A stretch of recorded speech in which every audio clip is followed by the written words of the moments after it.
On the domestic side, the government has unleashed a number of measures to try and tackle with the grey economy. The most prominent has been the demonetisation, which has affected a large part of the Indian population. So there has been a fair bit of action, which is still work in progress, to deal with some of these aspects on black money. But some of this is hurting the economy. And really the question is, how does Budget 2017 proposal counterbalance to help the Indian economy to overcome the stress created by some of these measures that we've seen in the last few months, which has impacted investments and sentiments.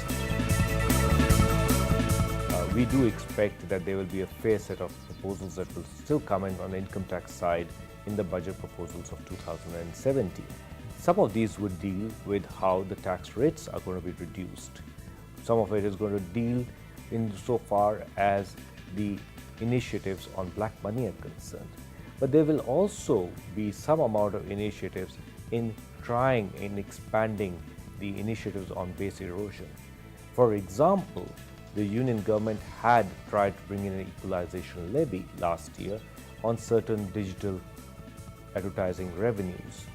Therefore, one of the aspects that we will look for carefully is, will the finance minister deal with some of the concerns around the general anti-avoidance rule, or GAAR as it's conveniently called?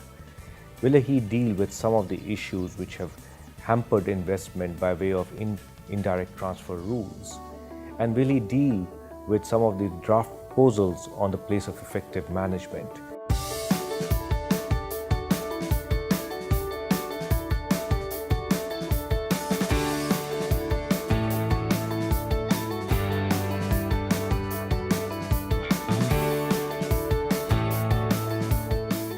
Insofar as the domestic audience is concerned, there is certainly an expectation that the income tax rules will go through some amount of resetting to deal with the fact that there has to be greater efficiency, a wider base, and a lower rate of taxes that Indian citizens should be called upon to pay. And finally, I think there is also the need to understand as to how this union budget will help integrate some of the moves towards making India a GST economy. The budget 2017 will have to reassure investors, reassure the citizens of this country, the taxpayers, that this government is there to improve the investment sentiment, help create jobs, and deliver the goods which have been promised by this Modi government to its people.